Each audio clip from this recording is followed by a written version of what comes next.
By Eric Tucker, Frank BAJAK and Matthew Lee, Associated Press, Washington. All fingers are pointing to Russia as the source of the worst ever hack of U.S. government agencies. But President Donald Trump, long wary of blaming Moscow for cyberattacks, has been silent.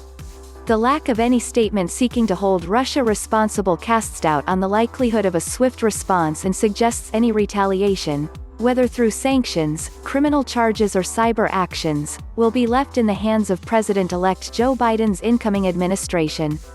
I would imagine that the incoming administration wants a menu of what the options are and then is going to choose, said Sarah Mendelson, a Carnegie Mellon University public policy professor and former EU ambassador to the UN's Economic and Social Council. Is there a graduated assault? Is there an all-out assault? How much out of the gate do you want to do? To be sure, it's not uncommon for administrations to refrain from leveling public accusations of blame for hacks until they've accumulated enough evidence. Here, EU officials say they only recently became aware of devastating breaches at multiple government agencies in which foreign intelligence agents rooted around undetected for as much as 9 months.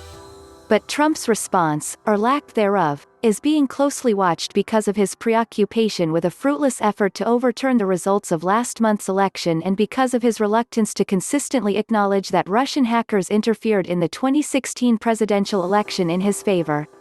Exactly what action Biden might take is unclear, or how his response might be shaped by criticism that the Obama administration did not act aggressively enough to thwart interference in 2016. He offered clues in a statement Thursday, saying his administration would be proactive in preventing cyberattacks and impose costs on any adversaries behind them. Government statements so far have not mentioned Russia.